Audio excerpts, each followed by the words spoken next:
Welcome to the Talkin VAWLS Network. My name is Boogie Bentley. Can Josh Heupel recruit at the elite level? That was the question. That was the question that was asked when Josh Heupel was hired, when he took over at the University of Tennessee, when this program was at rock bottom. Everybody in this fan base looked at his numbers at Central Florida and said, Josh Heupel can't recruit. That's a problem. Can he recruit at the elite level? What we've seen him do in the class of 22, what he is wrapping up in the class of 23, I think we're trending in the right direction. There's a pretty good article over at On3 that I want to jump into and take a look at. But what are your expectations? What are your expectations for Josh Heupel going into the 2023 season after the raise, after he became the $9 million man? You can see you open the season there with Virginia, neutral site game. You've got to go on the road and play Florida. You've got to go on the road and play Alabama. 2 big wins, right? When you're hired as the head coach at Tennessee, what do you got to do? You got to beat the big 3, Florida, Alabama, Georgia. Josh Heupel able to beat 2 out of those 3 in year 2. But now you've got to go on the road and play at Florida. You got to go on the road and play at Alabama. What are your expectations, not just for 2023, but also moving forward for Josh Heupel? Now that he's a $9 million man, you get what you pay for, right? Do you expect SEC championship appearances, national championship appearances, college football playoff appearances? We're going to get into it. We're going to talk about it. As always, do me a favor. Smash that like button just down below. Just below the video. It's quick, free, easy. Hit that little thumbs up. I would greatly appreciate it. Also, if you're new to the Talkin VAWLS Network, welcome. We're not experts. We're not insiders. We're not media. We don't talk at you. We talk with you. So if you like what we do here on the Talkin VAWLS Network, make sure you subscribe. Click that bell for notifications. You're not going to miss out when we go live or when we drop a video. Going to be covering a little bit more in the recruiting world. I know I said I was going to kind of jump back into that. Tennessee had a big weekend, another junior day. Want to kind of break down some of the guys that were on campus. We'll jump into that. But this article is worth talking about, so let's jump right into it. Again, on3.com. Jesse Simonton put this out a couple of days ago. I saw the article, and now I wanted to bring it to you guys. Josh Heupel is paid like one of the big boys, which means he has to recruit like them too. I think when you read that headline, when you talk about it, you look at Josh Heupel in the class of 23 right now, wrapping up. You know, February is National Signing Day, which it's all weird now that you got the early signing day period. February, really not a whole lot goes on as of right now. Tennessee's ranked 9th overall in the class of 2023. But is that good enough? Is top 10 recruiting classes good enough to get to that elite level? That's why I've got elite all capitalized in this video. Can Josh Heupel recruit at the elite level? And even talking about the narrative coming from Central Florida when he was the head football coach there. A lot of people like to look at the number where Josh Heupel was ranked in the 40s, the 50s. I don't have the exact numbers in front of me, but I did break that down when Heupel was hired. His numbers, his recruiting classes were actually higher than Scott Frost before him. So I think that Josh Heupel can recruit as expected. I think he actually, regardless of the narrative, he recruited with Central Florida where they should be. People wanted to talk about not signing 4 stars. Well, yeah, because he's at Central Florida. Now that he's at Tennessee, I think he's recruiting right on par, but can he take it to the next step? Can he recruit at that elite level? Let's take a look at the article here. It says Josh Heupel is college football's latest $9 million man as Tennessee rewarded its second-year head coach with a $5 million raise, an extension after leading the Vols to their best season in close to 20 years. I think that deserves a raise. Best season in close to 20 years. I mean, we're talking about all the head coaches, all the turnover. Lane Kiffin, Derek Dooley, Butch Jones, Jeremy Pruitt, all those guys come and go.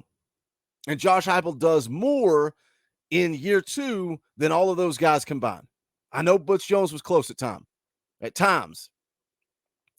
Goes on to say, while Tennessee was expected to make a leap in 2022, no one predicted that the Vols would be among the most fun teams in the country, leading the nation in scoring at 46.1 points per game and total offense, and also upsetting Alabama and LSU.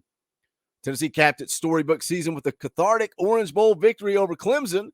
Tennessee's handed out premature extensions before, but Heupel's bump in is oranges to rotten apples compared to the raise that Philip Fulmer gave Jeremy Pruitt. When you go back to that Jeremy Pruitt race, that was coming off of the streak. They got hot at the right time, put together some nice wins, put together a bowl win. But it was a premature raise and a premature extension. How do you feel about Josh Heupel being a $9 million man? Does Josh Heupel deserve it? I think he does. I mean, it's right there in the article. Best season in over 20 years. I think Josh Heupel deserves it. Goes on to say here, VolQuest Brent Hubbs explained why Tennessee gave Heupel the extension now instead of later, noting that student enrollment is up and the university wants to keep capitalizing on the program's PR boom. The results, this is a quote from Danny White, the results over Josh's first 2 seasons speak for themselves. He and his staff have energized both our football program and our fan base with an aggressive brand of football, a competitive culture that creates leaders, and relentless approach to raising the bar every single day. Despite a brief period of dormancy, Tennessee never surrendered its status as a college football powerhouse.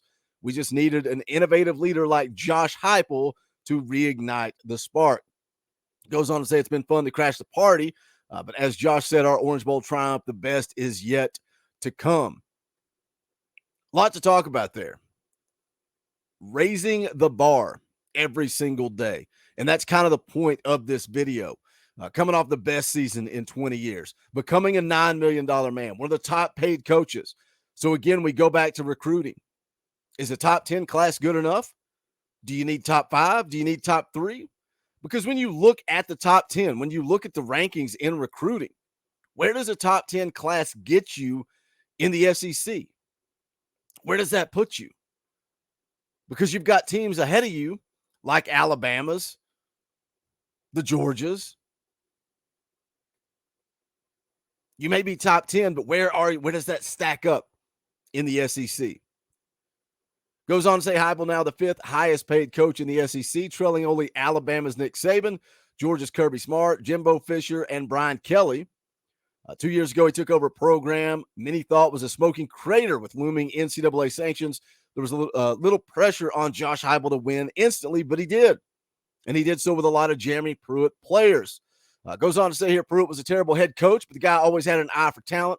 His staff wasn't the beacon of development either, and that's where Heupel and his assistants deserve due credit. Says the backbone of Tennessee's key contributors in 2022 were Pruitt signees. 4 of the 5 starters from the VAWLS veteran offensive line, tailback Jabari Small, wideout Cedric Tillman, and Jalen Hyatt. Starting linebackers Jeremy Banks and Aaron Beasley. The entire starting secondary outside of Kamal Haddon. Defensive linemen like Omari Thomas, Roman Harrison, Tyler Barron. Quarterback Hendon Hooker was a Pruitt signee too.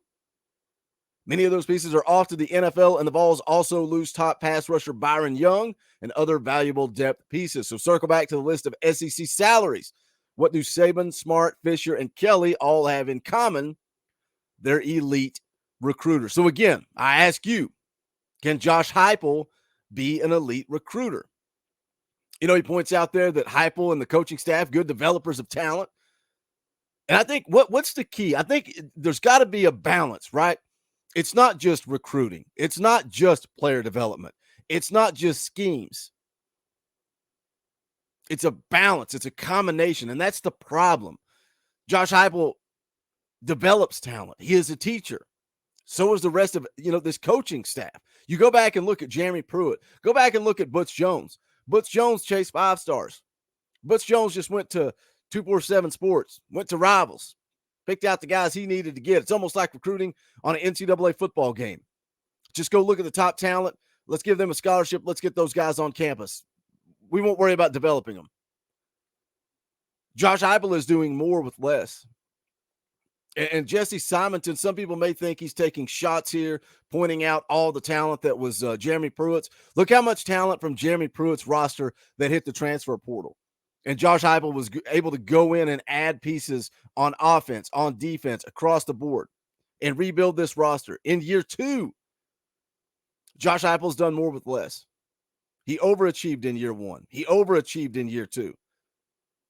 But can he get to that elite status?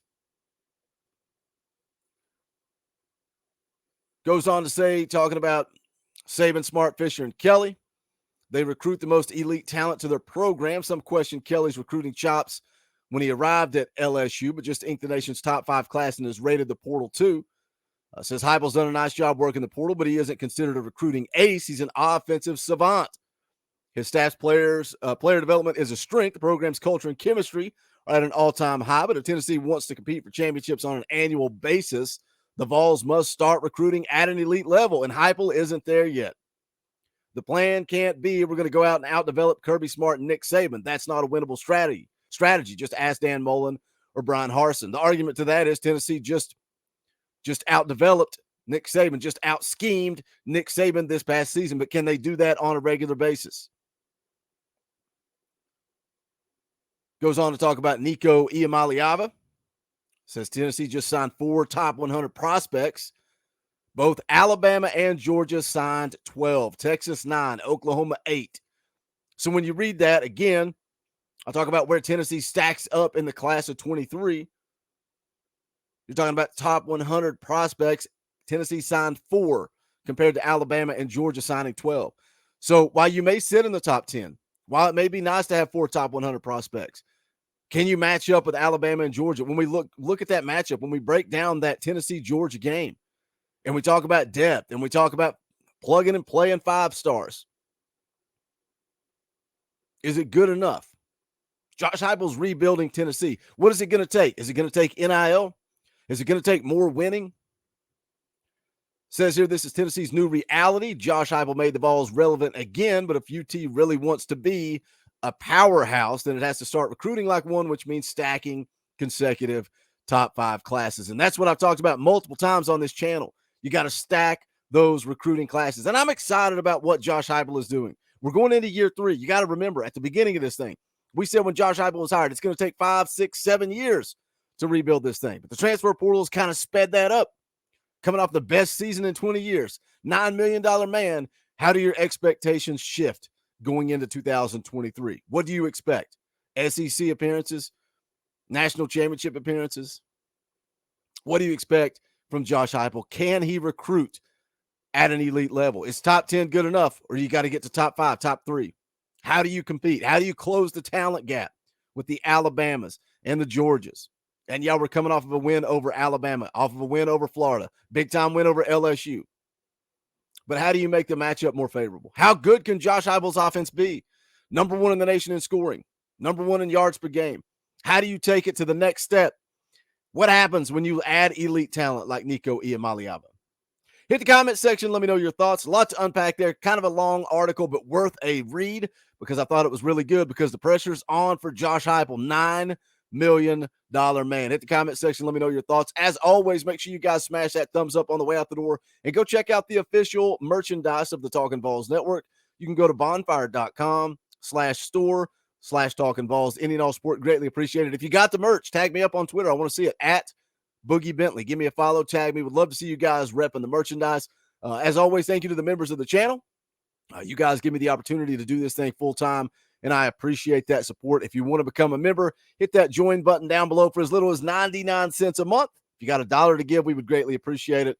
Just a thank you to what we do around here. If you enjoy the content, if not, that's cool. Smash the thumbs up, hit the comment section. That's going to do it for this one. This is the Talkin' VAWLS Network. My name is Boogie Bentley. Go Big Orange.